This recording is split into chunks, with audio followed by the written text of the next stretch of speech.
آپ کے لبہائے نازک کیسے تھے؟ جانے تو عالم صلی اللہ علیہ وسلم کے ہونٹ انتہائی دلکش اور دیدہ زیب تھے۔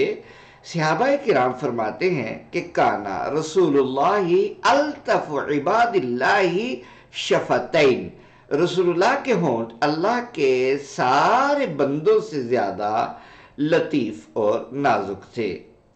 اعلیٰ حضرت نے ان لبوں کی نزاکت پر یوں سلام پیش کیا ہے: پتلی پتلی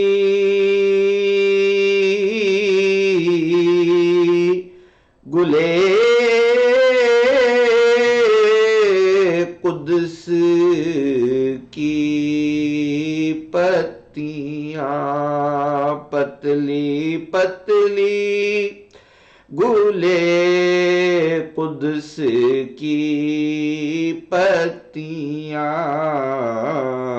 ان لبوں کی نزاکت پہ لاکھوں سلام، ان لبوں کی نزاکت پہ لاکھوں سلام۔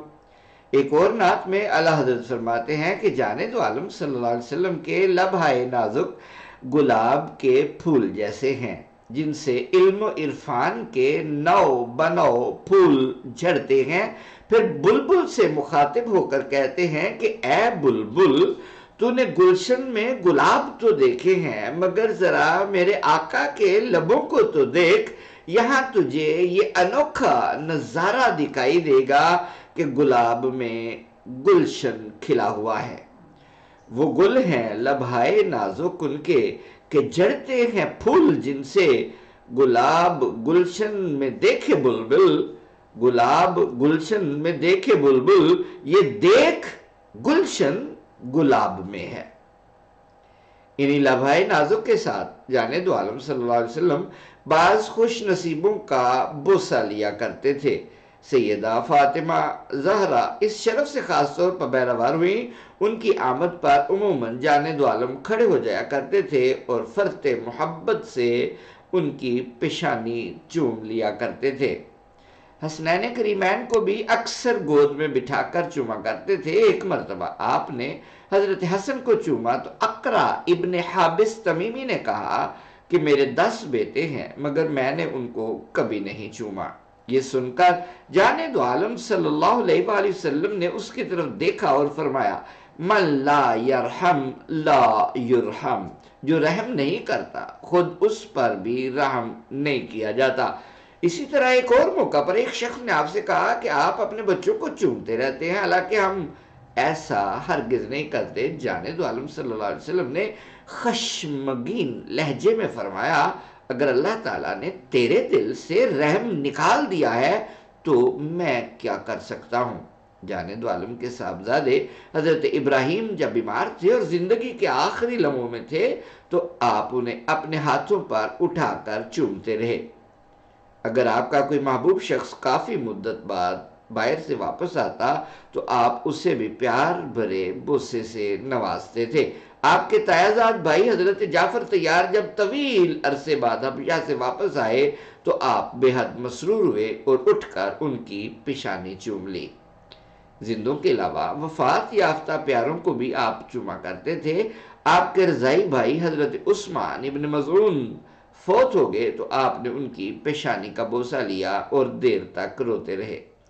غرض ہے کہ آپ کی شفقت و رحمت کے ایسے 20 واقعات احادیث و سیرت کی کتابوں میں بکھرے ہوئے ہیں۔ اس کے علاوہ ازدواجی محبت کے تحت بھی آپ اپنی تمام ازواج مطہرات کا بوسہ لیتے تھے۔ حضرت عائشہ فرماتی ہیں: کانا رسول اللہ صلی اللہ علیہ وسلم یقبل وہو صائم، رسول اللہ صلی اللہ علیہ وسلم روزے کی حالت میں بھی بوسہ لے لیا کرتے تھے۔ بہرحال ان لبہائے لعلی کے بوسے ایک شرف ہے، ایک اعزاز ہے، ایک وقار ہے، ایک افتخار ہے۔ خود کتنے خوش قسمت تھے وہ لوگ جو گل اقدس کی ان پتلی پتلی پتیوں کے لمس سے فیضیاب ہوتے رہے اور پیار کے خزانے سمیٹتے رہے۔ رضی اللہ تعالی عنہم اجمعین۔ انہی مبارک لبوں سے جانے دو عالم صلی اللہ علیہ وسلم مسکرایا کرتے تھے تو دکھیوں کو قرار آ جایا کرتا تھا۔ جس کی تسکی سے روتے ہوئے ہنس پڑے، اس تبسم کی عادت پہ لاکھوں سلام۔ صحابہ کرام فرماتے ہیں کہ آپ ہنستے کم تھے، زیادہ تر مسکرانے پر ہی اکتفا کیا کرتے تھے، بلکہ حضرت حیث تو فرماتے ہیں ما رأیت رسول اللہ ضاحکا قط ما کان الا التبسم، میں نے رسول اللہ صلی اللہ علیہ وسلم کو کبھی ہنستے نہیں دیکھا، صرف تبسم فرمایا کرتے تھے۔ یہی بات حضرت عائشہ صدیقہ اور چند دوسرے صحابہ کرام سے مروی ہے، اور عام حالات میں ایسا ہی ہوتا تھا، لیکن کبھی کبھی آپ خوب کھل کر بھی ہنستے تھے۔ احادیث میں بعض مواقع پر الفاظ مذکور ہیں فَضَحِكَ رَسُولُ اللَّهِ حَتَّى بَدَتْ نَوَاجِذُهُ، رسول اللہ صلی اللہ علیہ وسلم اتنا ہنسے کہ آپ کی داڑیں ظاہر ہو گئیں۔ تاہم اس میں شک نہیں کہ ایسا کبھی کبھار ہی ہوا کرتا تھا۔ جانے دو عالم کے ہنسنے میں بھی ایک انوکھا اور نرالا حسن پایا جاتا تھا، اور اس حسن کی وجہ آپ کے دانتوں کا غیر معمولی طور پر سفید اور چمکدار و آبدار ہونا تھا۔